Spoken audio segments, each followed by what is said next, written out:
May dumating akong parcel ngayon at ito na nga yung hinihintay ko. Medyo nakakatawa pero ito talaga yung gusto ko ma-receive na regalo ng Pasko. Parang reward na rin sa sarili ko. Hindi kasi ako mahilig sa mga material na bagay. Mas okay na sa akin yung makabili ng gamit sa bahay. Laging ko kasing kailangan to since nagbalik opisina rin kami at yung mga bata balik eskwela. Nasira nga pala yung plancha ko noong 2021. Naka-online class sa mga bata noon at ako naman naka-work from home. Kaya hindi na rin ako bumili kasi hindi rin naman masyado magagamit. Ngayon na lang ulit. Habang naghahanap ako ng maganda plancha sa Shopee, nakita ko to. Napaka-cute niya kasi maliit lang. Pwede siya pang travel. Yung napili ko nga pala ay may pang spray na. May parang pitchel siya na maliit, pang sali ng tubig do sa sprayer. Magaan lang siya at natitiklop din yung handle. Kaya kahit sang lupalop kayo pumunta, pwede niyo siyang dalhin.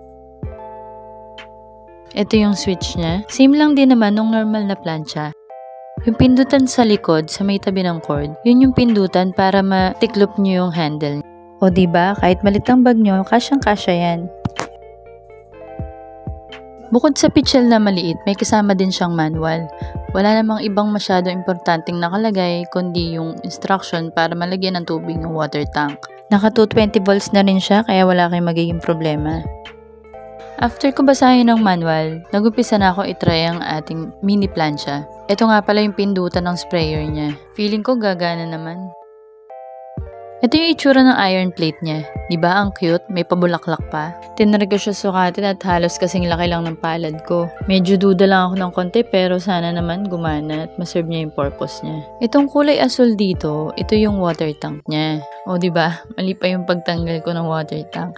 Kasi dapat hihilahin nyo yung parang button na puti dun sa likod niya, dun sa may bandang taas. Kaso hindi ko yun nahila kasi hindi ko pa alam kung paano siya buksan. Hindi ko masyadong binasa yung manual. Pero don't worry, ituturo ko naman yun maya-maya lang. Naglagay na nga ako ng tubig sa water tank para matry na natin kung gagana ba yung sprayer niya. Ang laman ng isang maliit na pitchel ay kalahati lang ng water tank. Kaya nidagdagan ko pa siya ng isa pa. Kaso hindi ko napansin na tumutulo pala. Pati dun sa pinakapindutan ng sprayer, tumutulo din. Kaya halos nangalahati lang din yung laman ng sprayer. Tingnan nyo naman guys, bumaha na dun sa table na pinaglalagyan ko. Hindi ko alam kung ako ba yung tango o yung water tank.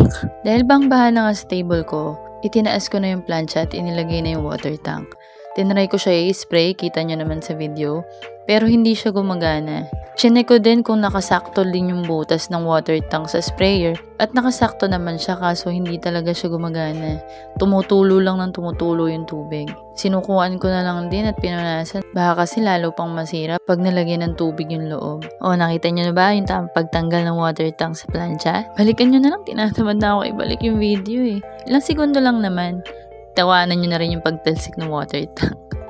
Kumuha ka na ibang tela kasi basang-basa na yung table natin. At para maituloy na natin ang pagtetesting sa ating mini plancha.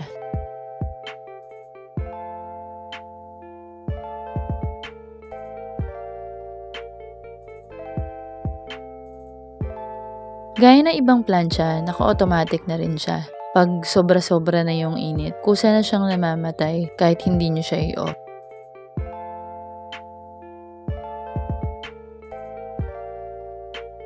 Sinubukan ko ng planchahin itong damit ko na super ganda ng kulay. Ayan na tumutulo-tulo pa nga yung tubig na galing sa sprayer. Nakakatuwid naman siya ng damit kasi hindi ako satisfied. Parang tagal niya maka-flat. Patigil-tigil ako dyan kasi inaayos ko yung camera ko. Magalaw kasi, hindi stable yung pagkakalagay ko sa patungan niya. Ang hirap talaga pag walang phone holder. Bikini man, may mag-sponsor dyan. So pinlansya ko na nga yung ibang part. At tingnan nyo naman, nakaka-flat na. Ay! Ayun, natuluyan na nga nahulog. Ano ba yan? Wait lang, ayusin ko lang muna ha. Hanapan ko lang na magandang pwesto.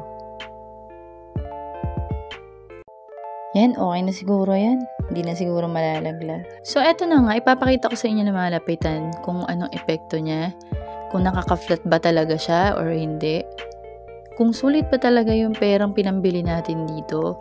Or sana bumili na lang ako ng normal na plancha na may bili sa mall. Tinry din nga natin sa malambot na surface kung anong pagkakaiba. Baka kasi pag malambot yung surface, yung pinagpaplansyahan natin, mas ma-flat siya. Mas gumana siya. Kaso, parang ganun din pala. Ganun lang din, hanggang dun lang talaga siya. Oh guys, kayo na lang humasga dyan. Kasi para sa akin, Okay na rin naman siya kasi nabili ko lang siya ng mura, 200 plus lang. So nakasulit na rin ako kasi kung sa mall ka bibili, nasa 400 to 600. Pero sure naman yung effect nun sa damit natin. Tapos sira pa yung sprayer. Sa akin okay lang naman kahit sira yung sprayer kasi hindi naman ako madalas gumamit nun. Tinry ko lang bumili ng meron kasi para ma-experience ko din. So, dito ko na lang tatapusin ang aking video. Kung gusto nyo nga palang bumili nito, ilalagay ko na lang sa description box yung link para mas madali nyo siyang ma-search sa Shopee. Maraming salamat sa panonood at pa-follow na rin po ng page sa mga hindi pa nakapollow. Maraming salamat!